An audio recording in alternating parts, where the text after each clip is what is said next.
All right. We're here for the Enablement Therapy Spec It series. Just going to give folks some time to hop on last minute to grab their coffee, tea, whatever they got to do beforehand. Yeah, it's Thursday. You still need a little bit of caffeine to like finish out the week strong. Absolutely. Yeah. Hey, everybody. Thanks for hopping in. Feel free to participate in the chat. It's open for everyone, so you can let us know where you're coming in from. Say hello. We definitely want to engage with you throughout. Thanks for coming on.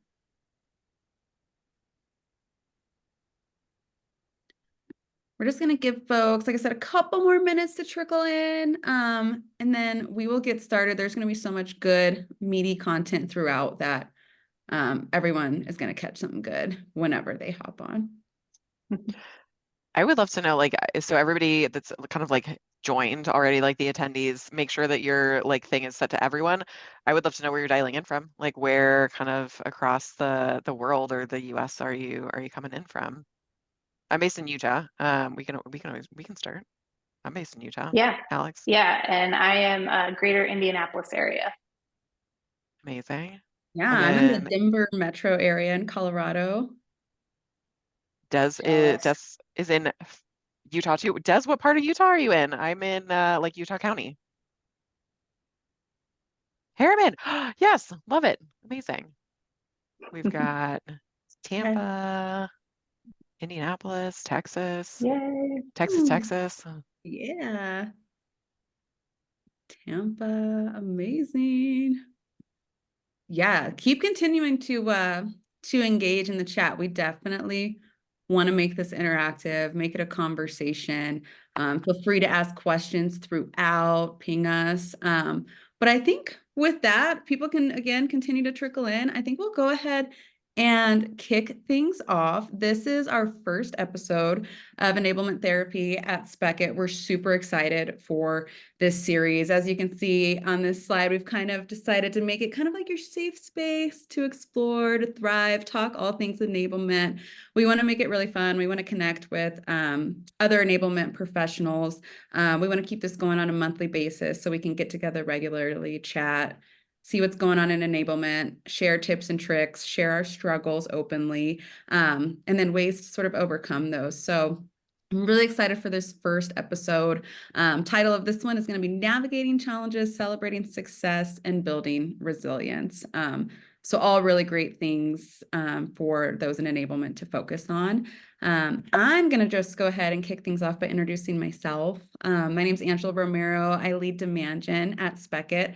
Spent a lot of time in my career in marketing working alongside sales enablement professionals, so definitely understand their struggles. Definitely have spent a lot of time talking with enablement about how much content that we produce in enablement and marketing and kind of the struggles with getting that out into the world. So that's kind of what drew me to Spec It. That's what I love about Spec It's product, but won't go into that. I'm going to go into a few housekeeping items. Like we said, the chat and the Q&A is open for you to participate in. You should be muted, so don't worry about that.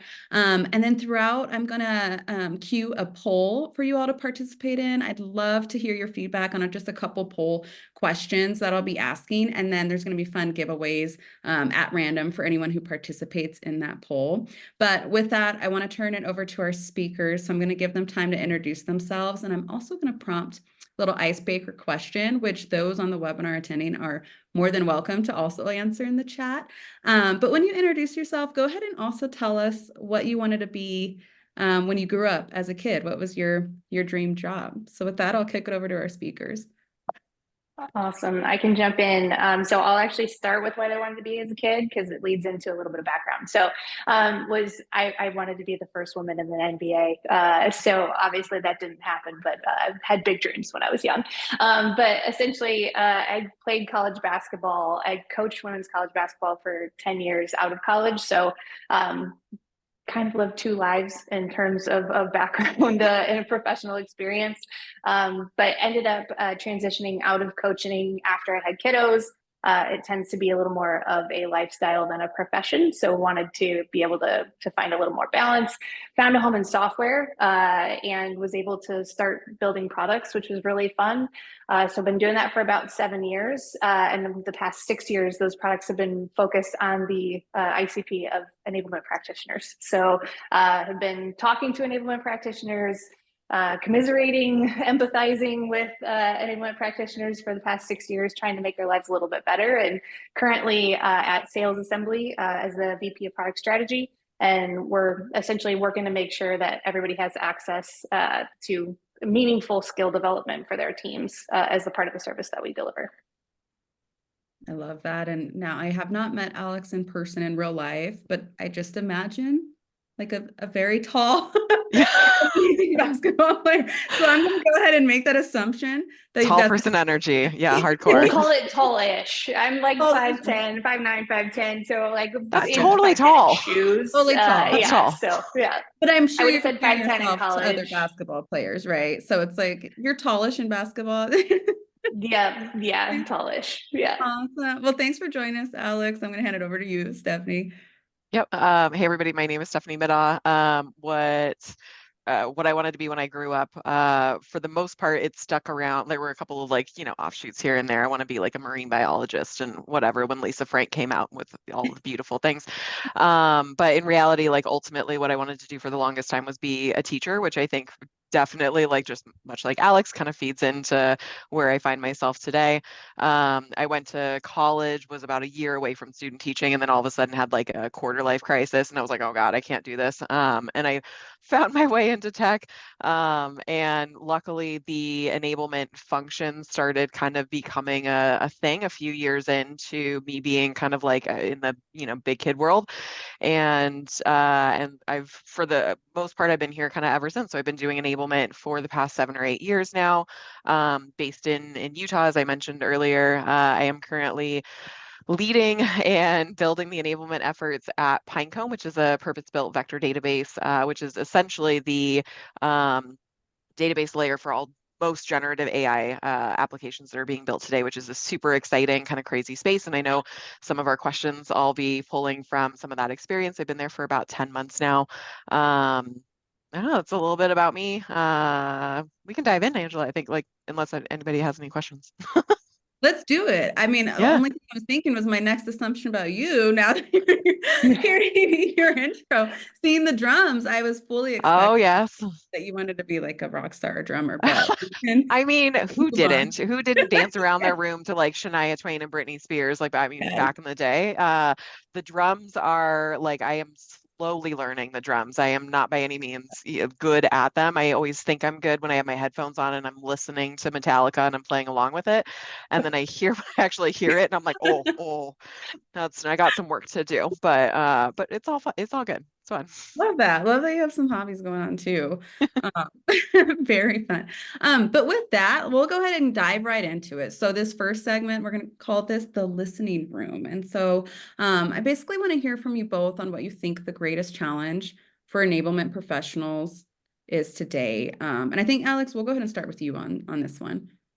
Yeah. I know we were kind of chatting about this a little bit, but I really do think it's like ruthless prioritization.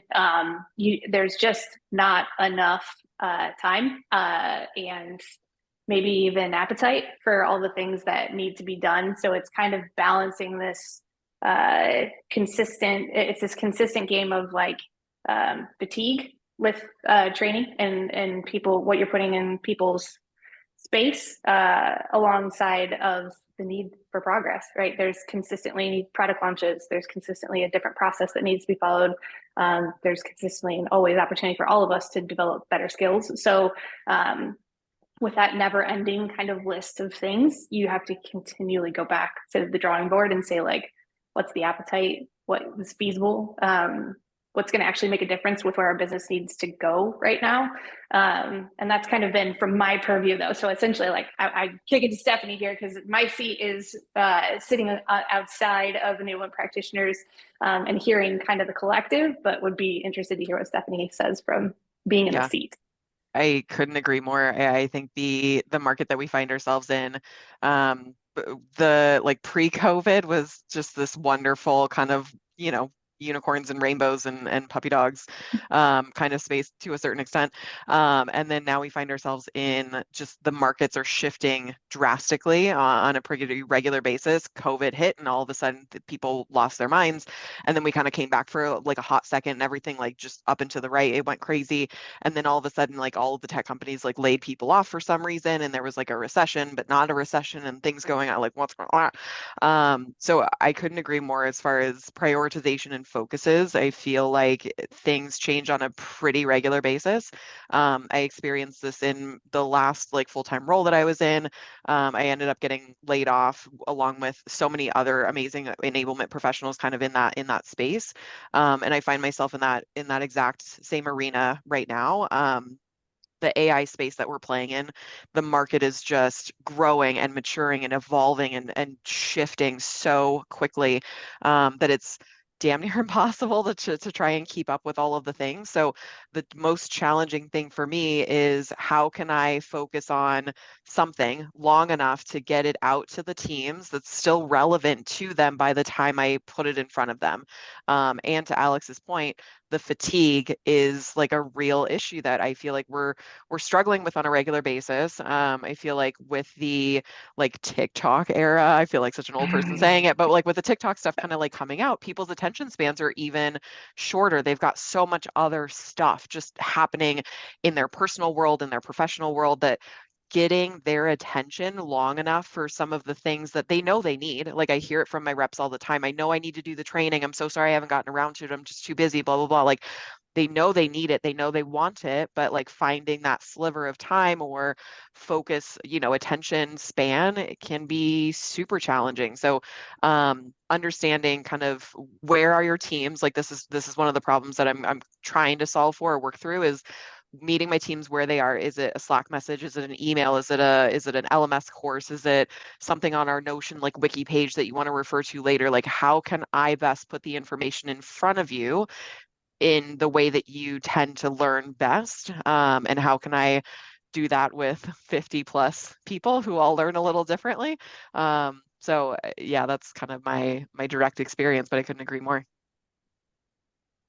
Huge challenge. And before we get into the next segment, I do have a follow-up because that was really interesting. You both mentioned the just overall fatigue and the vast amount of knowledge and updates and training that you have to deliver, but also recognize the fact that these sales reps are getting trained and receiving new content and updates like constantly. And Stephanie, you mentioned it sounds like one of the tools or tactics that you're using is trying to figure out what delivery method and channel works best for each individual. Are there Yeah. any other things that you've found in this new era of like very super fast consumption and short attention spans that seems to resonate really well with sales teams overall? The interesting feedback that I've had 2 onboarding check-ins this morning already with new hires that have come through. The interesting thing that I think is coming up more consistently is actually like in-person stuff. Like they are actually craving in person. We had like QBRs for one of our sales teams last week, and it was in person. And typically, I've always heard teams be like, "Oh, I don't want to go in and like do a QBR, and like it's just awful and like whatever." Like there's always complaints about it, but I heard so much good feedback about how they loved being in person, they loved being together, they loved hearing each other kind of. And I wonder if it isn't as a result of kind of the COVID like lockdown. Everybody was like separated for such a long period of time that maybe we're getting back into this idea. Not every company can obviously leverage and afford in-person events or things like that or get-togethers, but it is something that like I'm trying to figure out how do I weave in and make a case for with my executive leadership certain cadences of in-person things, like regional get-togethers or whatever, even if we can't get the whole company or sales teams together. So like, how do I weave that into my enablement practice in some way, shape, or form? But yeah, like leveraging like email and Notion and Slack and our LMS and like all of the different tools. Covering all of the bases is an interesting kind of conundrum.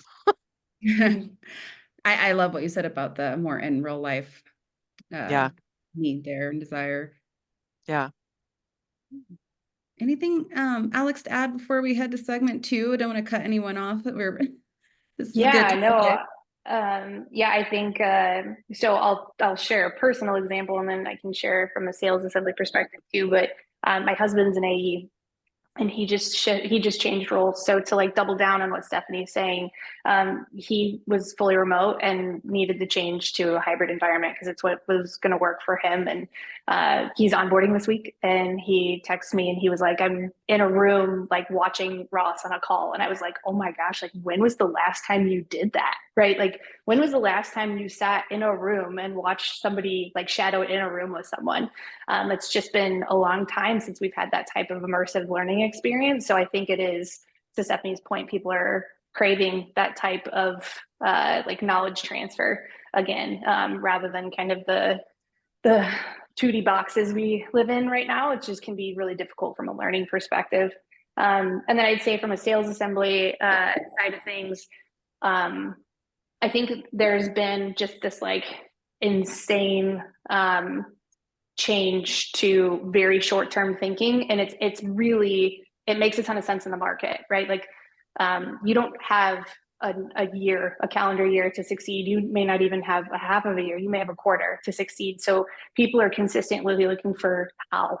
They want to know how. Like, what's the best thing I can do and implement tomorrow that's going to help me close a deal, help me, save a customer, whatever it is. Just looking for those like kind of bite-sized tips and tricks, or like new information to help them move forward. Whereas like we've seen a little bit of a pullback from some of the more like long-term, long tail skill development. And it's totally understandable, right? Because you just don't have the time horizon that you used to in the market that we're in today. So a lot of the focus that we've done and try to change our programming around is like, how can we give somebody they go implement tomorrow and hopefully see success? Love that. Yeah. So really understand sort of your buyer, if you will, their need, and then how to get that to them in the best way possible. Really One great. We're, one oh, quick yeah. thing that I can like just like add on top is just like a sprinkling of something. My very first enablement role, this was like back in 2017, so like pre-COVID, but we rolled out this series of like, it was called like manager tip of the week, and we asked each manager across functions, across segments, to basically submit like a 90-second video of like their tip, like what would they recommend, like what are they doing. And we had some managers that got really creative with it, which was super fun. We had one that like started like rapping, and it was entertaining to say the least. I hope you save that. I have it somewhere, but like but it was one of those things where we had like strategic accounts and enterprise and commercial, and then we had like solutions engineers, like we had across the segments just like submitting tips and tricks. And it's that kind of, even in like a virtual hybrid kind of world, like we were in office but we sent it out like via email every single week, and it was a great kind of consolidation of just these really quick little bite-sized chunks that people could take from another leader that they don't really ever interact with. That can be kind of like, those little things can mean a lot. I love that. I think that's definitely something that we can take away and implement in our organizations and get a lot from that. Yeah.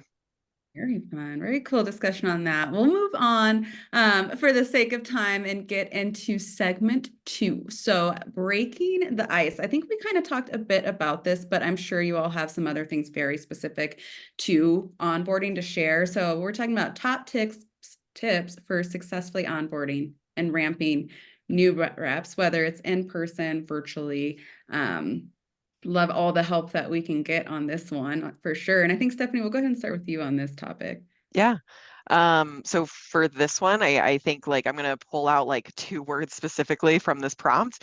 Is like, one, the first thing that you need to do is actually define what ramp is for your business and your teams, because it's going to, if that word in particular gets thrown around quite a lot between like operations are measuring ramp, and they usually it's associated with like quota attainment, or like how long it is until they actually hit full, quota that they're like taking on, or the full bag that they're going to carry.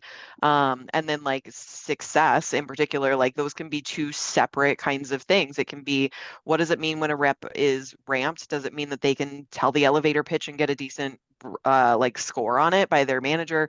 Does it mean that they are hitting quota attainment? Does it mean that they're fully, you know, responsible for their bag or their, you know, segment of accounts or whatever it is? Like, how do you define ramp, and then how do you actually define what success looks like for those reps, like in that role? And I actually, a few months ago, I pulled my leadership together because there were a lot of just kind of disjointed opinions on this. And while we're not necessarily like, we didn't like, yay, we did it, and like we came together and like we're able to define everything, the conversation that we had was so revealing as far as where everybody stood on how they define success for their teams. Some people were very metric driven, some people were very skill driven, and like action driven as far as like, oh, they give back to other members of their team or whatever.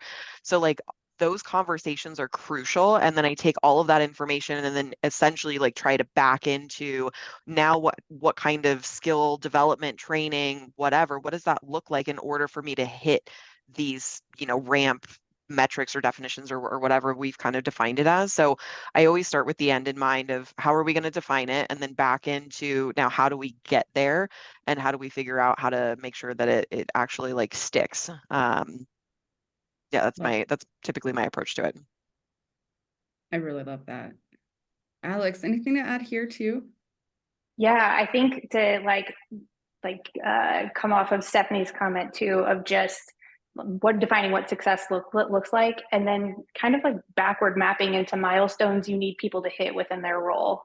So, you know, a product term, MVP, minimum viable product. I've always kind of looked at from enablement, like what's the minimum viable productivity you can get out of a human, right? The thing that you're doing during onboarding is trying to get them productive as soon as possible. So what does productivity mean in that role? And then trying to milestone those things out, right? So if you're onboarding an SDR, if the first thing they need to be able to do to get themselves going and build a pipeline for themselves is write a successful email or LinkedIn message, how do you train them on that first? Because I think sometimes you get kind of in this idea of they need to know all the things and then we'll like open the gate, right? So kind of feels like the cartoon character when they're like spinning their legs before they run, right? Like they're getting really hyped up, people are getting really excited, and then you like let them run and you just don't necessarily know what's going to happen. Whereas you can kind of like piecemeal it of, can I teach you this one thing and then watch you do it? And then while you're doing it, teach you some more things, and then hopefully then you can do it. Sometimes I think we build into onboarding like everything, like you're teaching people how to use DocuSign, PandaDoc, work with procurement in onboarding, and it's like they don't even have a pipeline. They haven't even talked to anybody, right? So let's kind of like give them information as it's necessary so that they can start being productive for your business as soon as possible. And the other thing I would say is like teaching in context as much as you possibly can. So things like shadowing, which I know is really difficult in a hybrid or a remote environment. And the other thing I take that to is like when you're building content for your teams, teaching in context can be things like, say you're educating on like your CRM. Don't necessarily build content around like, here's what an account is, here's what a contact is, here's what, you know, like how we use this custom object. Show them how they're going to use it in the framework of their work. So essentially it's like, okay, I'm going to show you, you know, after discovery, what the next steps are, right? Like say you just finished discovery, this is how you would move it in the pipeline. Here are the notes that you need to close. So you're using the functionality of a tool, but you're teaching it to them in context of how they would use it rather than like a tutorial on a product. I think it really helps to get people to stick and be productive with that information rather than having to go reference it. And then like all of the company information, right? Like, is so helpful. There's definitely pieces of it like mission, vision, values, holy crap, front load that stuff, right? That's got to be, if you're there to work, you got to understand that.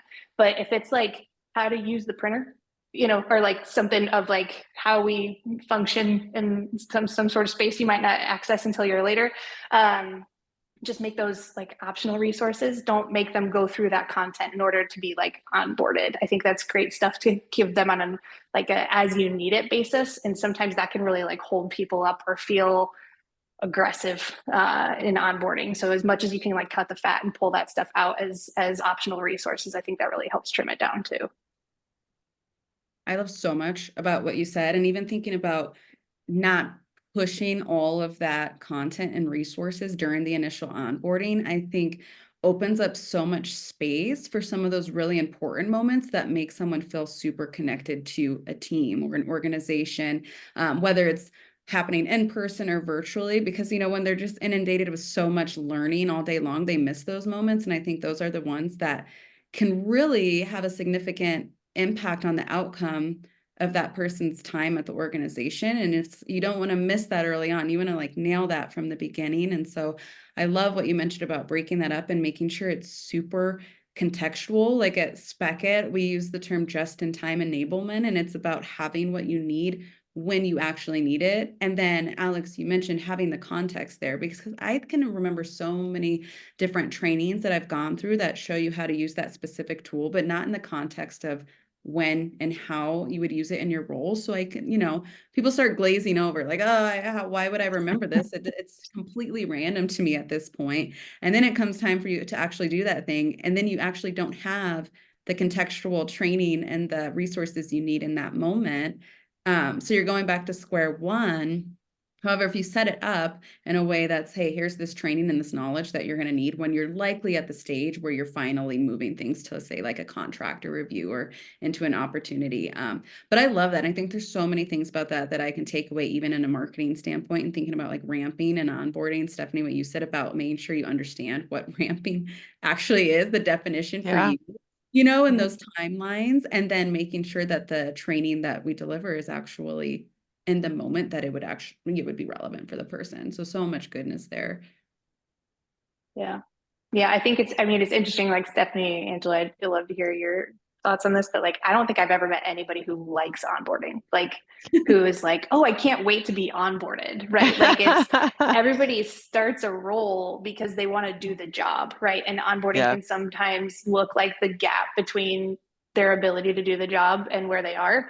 And so I think it's like the sooner you can give them tastes of what they came to do, the more motivated people will be to come back to the content. So I think it's like when you kind of hold it all in a vacuum and expect somebody to come out of that and be like productive and feel ready to roll. It's not necessarily like how people learn. So it's a tough way to kind of get people Yeah. going. And I think also builds up that anxiety of like, I haven't done anything. I need to like get on a phone or talk to somebody or, so I think that also kind of creates tension for the person that's onboarding as well.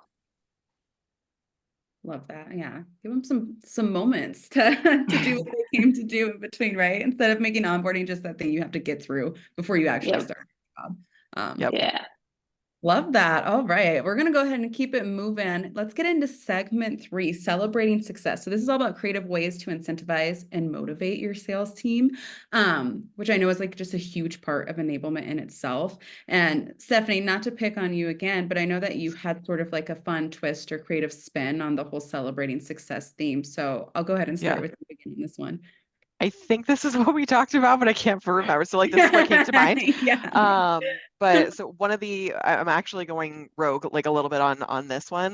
So it's like this roundabout kind of way for celebrating success. But one of the organizations that I used to work at was actually very big on celebrating failures, actually, as a way to encourage people to like continue to push forward and then get to those successes at the end of the day. So they actually had like when I joined, and it was a little bit jarring, I'm not gonna lie. They had it was called like a fail fast Slack channel in our Slack group, where it was all about like just share your just like F ups, basically. Like these are the things that like you're maybe not proud of, but the caveat to that was like share what you did and like what went wrong, and then share what you learned from it as a result of that. And I think that's a really important kind of lesson and caveat all of this to say that like it very much depends on your company culture and your team culture as to whether or not people actually feel comfortable and safe in order to kind of like share those failures out there to the team. And the company that I was at, luckily they had that kind of culture where everybody felt really comfortable doing it.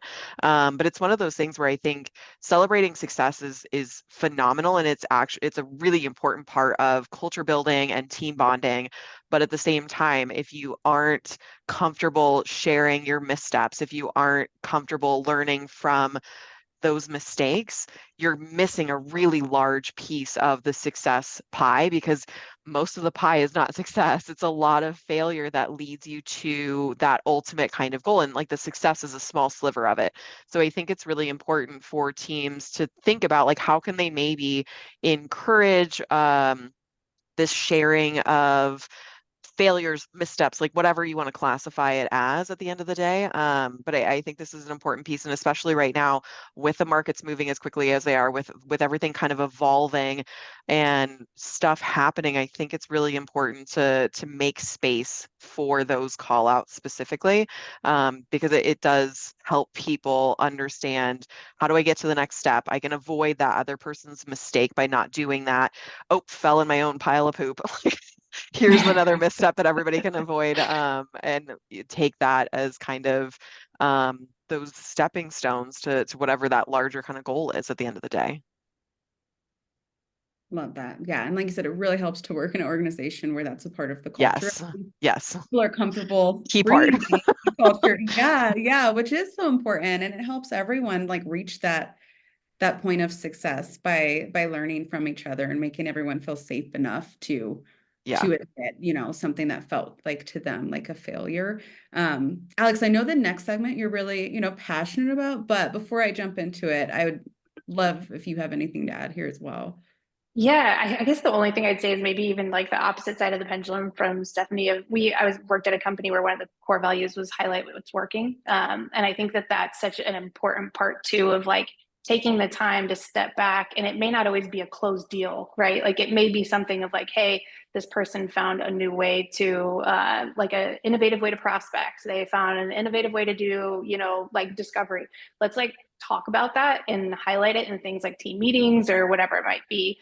Think in the age that we're in with remote work, it's so sad to me of like how success becomes a little bit of white noise, because you have all these Slack channels, right? Like meeting set, deal close, like all of these things just become pretty commonplace. And like, then people are hopefully like weighing in those places and like, the gifts and the emojis and the fun, but it can also feel like maybe it's not as genuine as like an opportunity to really call out someone's success. So like if you see somebody doing something well, like really take a moment to celebrate it and talk about why it went that way, and be clear about what you want to see from like a leadership perspective or a teammate perspective of other people to do through that person's example. I think that's a really great way to do it.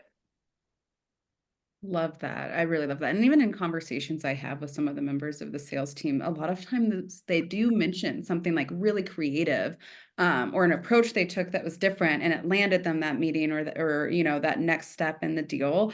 But to your point, there's not really in a lot of organizations something built to facilitate sharing that broadly. It happens kind of in passing or conversations, but it's like, wait, that's really great that you did that. Like you thought differently. You were curious about it, maybe like a test, and you hypothesized and you ran with it.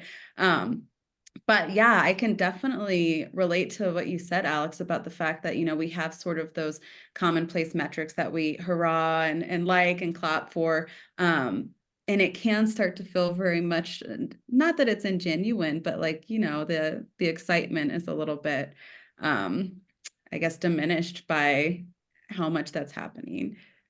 Yeah, I mean, like, I'm sure a lot of people in here miss the day of the sales bell. I know I'm one of them. Like, I think it's hard. Like, Slack's just not the same as a bell, right? Like, it's just hard to be able to kind of recreate that in a remote environment. So I think as much as you can like figure out what your bell moments are at your organization, I think that's a good thing to focus on so that people feel appreciated and celebrated. Totally. Yeah, Des mentioned the gong. Yes. Yeah. All of the loud, exciting noises that I really miss make you like feel good and pumped up. Yeah. we had It's gong in always the middle great. of It's our always great until you're sales like area. sitting next to the gong though. Like when I was in sales operations, for some reason, they put the gong right next to like our section on the floor. And I was like, for the love of God, like I am going They to wanted you to like, know, Stephanie. They wanted you to know they did what they were supposed to. Oh, I love it. Start to look you in the eye when they hit that gong. right, right on the thing. Yeah. Oh, it's awesome. Yeah, but we don't realize how much we actually love that until it's taken away from us. Right. I don't Right. miss Yeah, I was sitting on the next to second it. floor. I was on the second floor, so I was enough remover. I was like, oh, I heard a faint gong. That's nice. Good job, Yeah. everybody. Yeah, I was pretty removed from the bell, so I can say that. Awesome. Well, moving on to the segment that Alex, I said that, you know, is really important to you, the reflection and integration pieces. So some of the top do's and don'ts that you've learned throughout your career and how you've reflected on that and then integrated it into to your profession moving forward. Yeah, I'll talk about this first piece, and I actually would love, Stephanie, like your thoughts on it after kind of chatting about it. But I think one of the things that's been really cool to see, even probably, Stephanie, you talked about the time that you got into enablement. I was at an LMS company at the time. Enablement was starting to kind of really come into its own.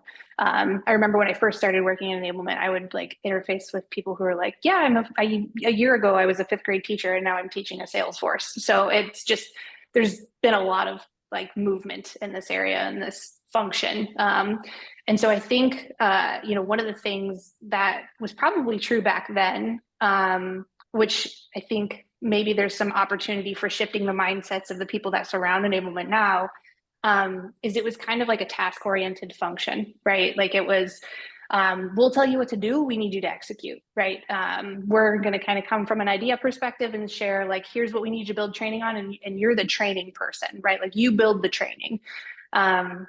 Where I think like enablement has really evolved into a place where there's a necessity for there to be a seat at the table and like decision influencing ability from that seat. It's a really great cross-functional seat in the house that has context of a lot of things that are happening.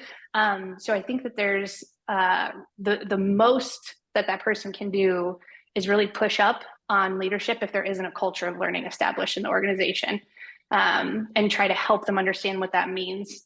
But essentially, I think it's really easy to put enablement in, have grand expectations, and then like spin your wheels because there isn't a culture of learning. So it's like, well, you did this program and the people learn the things, but now it's not working. And so now we're mad at our enablement person. It's like, well, if nobody's holding anybody accountable and we don't actually measure or care about learning in our org, like it actually needs to come from the top down in order for it to be truly successful. And so I think that that's like the really neat space that enablement has kind of started to live into is being the representative of a culture of learning and getting that seat at the table with executive stakeholders to make sure that there's an understanding of what learning means at an organization and how it needs to be done for the revenue group. Because I just think that that's a complete shift from where I originally saw enablement kind of originate and the way that people treated it and looked at it. I now see like people like Stephanie who just are like incredible sitting in the seats that they're in, making huge impacts in their organization because of the like expertise and knowledge that they have. And I think, unfortunately, I think there's still some minds that need to be shifted around where enablement sits and how it influences the org. But Stephanie, I'd be curious to hear what your thoughts are on that. Yeah. Plus one to all of the things that you said. And I think too, like when you think about like culture of learning, you also have to kind of like think outside of that box a little bit. My mind automatically when I go to that is like, oh, they take trainings, right? Like they are getting trainings, they're serving them up or whatever. But learning encompasses so many other things than just like a self-paced LMS course or like whatever, like a slide deck presentation or something like that. Like learning, like a culture of learning it encompasses, are you facilitating maybe like knowledge share roundtables with your teams and like cross-functional, cross-segment conversations? Like culture of learning should encompass a lot more than just like you shoving information at them. Sometimes it's literally just like asking questions and making space for people to share successes and failures and things that are working and things that aren't working, and like let's talk about it. And I think that's the element that you can absolutely kind of push on. Funny thing about that is like, can you measure like a knowledge Right. share roundtable? No, that's Yep. damn near impossible. And everybody on this call, I'm sure, has some kind of question in their mind of how do I measure my impact? How do I prove value? How do I do the things? All of those need to like fit into this larger kind of idea. And the truth of the matter is, like I just posted on LinkedIn about this, is that sometimes the initiatives that you roll out are going to fall flat on their face. Like I just rolled out a training to some of my reps and I'm seeing just like abysmal adoption or engagement rates on it. And it like is like a knife to the heart. And I'm like, I did everything right. What is going on? And like when I check in with the teams, they're like, yeah, I'm so sorry. Like, and then this gets back to like our first point of like all of the things that are happening and prioritization and fatigue, and they know they need to do it, but they just like can't find the time to do it. So is it, do I need to work on leadership to be like, you need to do your training and like force it down their throats? I mean, I can get completion rates on that. And I can go to leadership and be Mhm. like, they did the things. That's great. But then at the end of the day, they're going to be like, screw Stephanie. She's like, coming behind our backs. Like, and instead you have like, I need to build that trust and whatever. So like, for me, a lot of it is like, to this point, reflection on, am I doing the right things? Am I meeting my reps where they need to be? Am I supporting the business and their objectives? Sometimes you have to pull those levers and be like, look, guys, I know I'm forcing it down your throat, but it needs to happen. And then on the Yep. flip side, you meet them kind of in somewhere else where then you have to like push up on leadership and be like, I'm sorry, guys, I'm not doing this initiative because this is what I'm hearing from the field. So it's that fine balance of like pushing up and pushing down, that enablement tends to kind of find themselves in. And it's not an easy place to be, and it's not an easy thing to kind of balance. I think to the other, like some of your other points, Alex, is that you also need to define enablement for the business that you're supporting. Yep. The enablement function that I'm building at Pinecone is wildly different than the enablement function that I built at WorkRamp, wildly different than the enablement function I was part of at Zoom and Divvy and like Alteryx. Like all of those companies are a little bit different. You can take the best practices from people like us that on these calls and like the enablement communities and apply them in a fashion to what your business needs. And it should follow some kind of like normal table stakes kind of things. But at the end of the day, if you're shoving a square peg in a round hole, you're gonna like just beat yourself against a brick wall. It's going to be incredibly challenging. So understanding like, right now, my enablement function is very reactive. And do I love it? Nope. But it's where we are It's as what a your business. business needs. Yep. Exactly. Yeah. Like I can't Yep. force it to be more proactive because my leadership isn't just like, my leadership isn't there yet. Our market isn't there yet. Our company isn't there yet. So, Yep. okay, I'm going to put pieces in place that I can scale later, and I'm going to deal with the reactive nature where I'm at. So like, don't force things that aren't like, that won't go anywhere, because otherwise you're just going to like cry in a corner. Like Right. like this is Right. enablement therapy. You know what I mean? Like we don't want to do Yes. that. Yeah, and I think you talked about it, but I think, one of the biggest pieces that I've seen people have success with is I think there was like a real hot moment there where like enablement charters were all the buzz. And Yeah. I don't think that they're a bad idea, but I don't think we need to get as specific as like calling it an enablement charter. Essentially, what it is scope, right? Like defining Yeah. scope of the Yeah. team, which like honestly every team should do, not just enablement. And so I Yeah. think it's like really important to make sure that your stakeholders understand what you are and are not responsible for, metrics you are and are not responsible for. Essentially, I think it can be really easy to get pulled into places where maybe you don't have L&D at your organization, but you do have enablement. So all of a sudden you're like the onboarder for everyone, or like you're doing a product training. Like it's Yeah. very, I think it can get like, you can get pulled apart really quickly. And that white noise we talked about at the beginning of like all the endless things that you have to do in this ruthless prioritization, like you're just adding more to your bucket, and it's not feasible for Yeah. one person, one department. So I think one of the things that I've seen people have a like smashing success with is just being really like candid about the scope of their work and what they're covering, and Yeah. then documenting and sharing that in the business so that people are aware, and that you have something to go back to when you like undoubtedly will get that request of like, yeah, we need you to do this thing, and you can be like, nope, we talked about this, that's not my role. Like I can see Yep. that it needs to be done. If I need to be a team player for right now and think about this as like above and beyond, or like, but like, is this happening often enough where we need to hire somebody, or kind of what's going on here, you can at least have that negotiation about the work instead of it being like, oh, now it's become part of it, like a bullet point in my job description. Yeah. Or even just like pushing back on, like there's always like, we need a training on this. They need to be trained on that. Like the word training just like gets thrown around like crazy. And I that's a great opportunity to push back and be like, actually, I don't think this warrants a training. I think it warrants a newsletter mention. I think it warrants like a Slack message or an email or something like that. I've got a matrix that basically like tiers out the type of request. Like tier 1 is behavior change, new methodology, new product release, new messaging, like whatever it is that warrants like a full like LMS course and a live training and a workshop and a certification, like all of the things. Tier 3 is like bottom of the just like FYI kind of a thing. It's a newsletter mention. Like, no, we're not going to train on what this like this little nimbus of a product release that our competitor pushed out.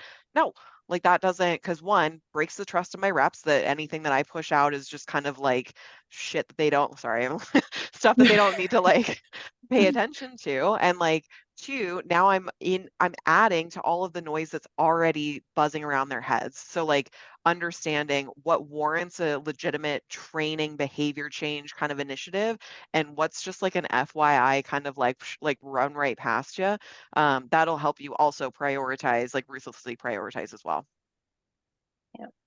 Love all that. Love the tier. I feel like this could be a whole segment about how you define an event in your organization and then make it really clear what the scope of that is. And I can see how in this environment and over the last few years, that's probably become increasingly difficult for enablement Yeah. professionals, just, working in a space where everyone thinks that their job is on the line. And so I think it makes it really scary then to push back. And it's sort of like, I need to show my value. I need to show how much I'm doing. So I'm going to take everything on. But then, I know you both sort of touched on this a little bit, but then you can't really show the success of your outcomes because it's a bunch of sort of like random things that you're just trying to appease everyone with, and then kind of pull further and further away from those things that you said, like as an enablement team, this is what we want to drive and what the outcomes want to be. But yes, I think that can be very, very challenging in this space and scary for sure. Yeah, I think that's like, I mean, I'm of the camp, like I'm a data person, so I like to measure, but like I'm of the camp that training will for always ever be like correlation and not causation. It's just too hard. There's too many other like components that could influence. So it's really hard to isolate and say like, hey, we did this and that caused X result. It's really, really difficult unless you kind of like really drill in and it's very specific. But like trying to attach enablement efforts to something like an increase in revenue is like, that's really difficult. So I think it's always just like trying to win the battles that you can with measurement and making sure that you're controlling as much of that as you possibly can so that you have evidence of the work that you're doing. That's really, I mean, I think it's more than anything of like just proving that what you're doing is sufficient for the business that you serve, not necessarily having this grandiose, like we ran this initiative and all of a sudden we're, closing 5 more deals a month. Like that's really hard to draw the line there. That's a big leap. And you're also kind of like negating any other external things. Like you could have had a product launch during that time, right? That like, oh, now a bunch more people are interested because of the X product that you have. So it's really hard to like really to nail in on training itself. But I do think like measuring is still valuable, right? It's still a valuable practice to do and look at things that you can control so that you can defend the work that you have. Because inevitably somebody's going to ask like, how effective are you at what you're doing? And so to be able to continue to measure where you can influence, I think is a big piece of it. But I do like, it is one of those things that I think it's always so interesting when people start to get on and talk about enablement metrics. It's like, yeah, sort of. I see it, sort of. I see it, like that looks great, and so I think there's really some great areas you can dial in on, but like enablement is in the business of correlation. Unfortunately, for the most part, it's a lot harder to draw those lines. It's really good insights there. For the sake of time, I'm going to keep us moving next to our poll, but I really love the conversation there. Again, like I said, I think we can create a whole episode on this topic in itself, like really good conversation. I want to hear from the participants joining in we had a poll. I'm going to go ahead and launch it. And like I said at the beginning of the webinar, I'd love for your input here. And I am going to be choosing some random winners who participate in the poll and sending you some fun swag. So I'm going to go ahead and launch it. It's 2 questions. Give you some time to answer them both. Give us just a couple minutes here, and then I'll go ahead and end the poll, and we can keep on moving through the final segments of the show.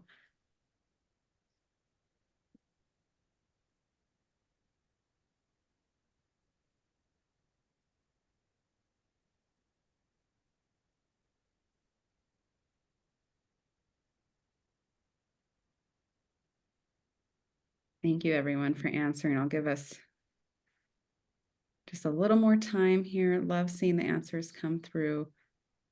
Very interesting on the buying decision. Amazing. Okay. Just about 5 more seconds. I'll end the poll and then we'll go ahead and keep it moving. Amazing. All right. Thank you, everyone. Love to see the participation. So fun. I am going to share the results so you all can kind of see where we ended up there.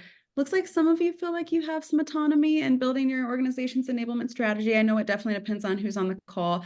Love to see that we don't have anyone that says not at all. I'm glad you have some autonomy in your role and your strategy. This is interesting, the buying decision maker for your enablement tech stack, to see that sales leadership plays a really big role in that. And then it's also a cross-functional team decision there too. I've seen a lot of that cross-functional team decision making when it comes to who owns and makes the final decision on the enablement tech stack. So I'll go ahead and stop sharing and we'll keep it moving, but thank you all for participating. With that, moving on to one of the final segments, really fun, just the power of pause. We want to know your favorite ways to unwind and de-stress after a really hard day at work, because we know that in enablement you have them.